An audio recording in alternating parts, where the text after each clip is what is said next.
दर दिवस मेसमध्ये काय भाजी बनवायची त्याचं टेन्शन असतं, तर आज हिरवी भाजीच नव्हती. तर चला झटपट अशी बटाट्याची चकली बनवूया आपण. तर इथं बटाटे स्लाइसमध्ये कट करून घेतले, साली काढून त्याच्या, आणि पिठाच्या पाण्यामध्ये ठेवून दिलं, म्हणजे काळे पडत नाही आहेत ते किंवा लाल होत नाही आहेत.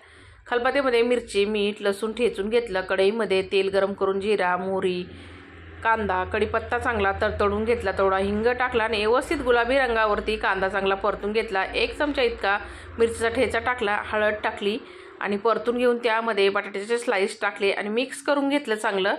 आता याच्यामध्ये आपल्याला टाकायचा आहे थोडासा गरम मसाला. परत एकदा व्यवस्थित मिक्स करून घेतलं. स्वच्छ धुवून घेतलेली मुगाची डाळ टाकली, मिक्स करून घेतलं. झाकण देऊन वाफेवरती बटाट्याची चकल्या चांगल्या शिजून घेतल्या आणि नंतर थोडंसं चवीनुसार मीठ टाकलं आणि मिक्स करून कोथिंबीर टाकली. तयार झाली इथं आपली मस्त झणझणीत अशी बटाट्याची चकल्या. तुम्ही कशी बनवता कमेंटमध्ये नक्की सांगा. धन्यवाद.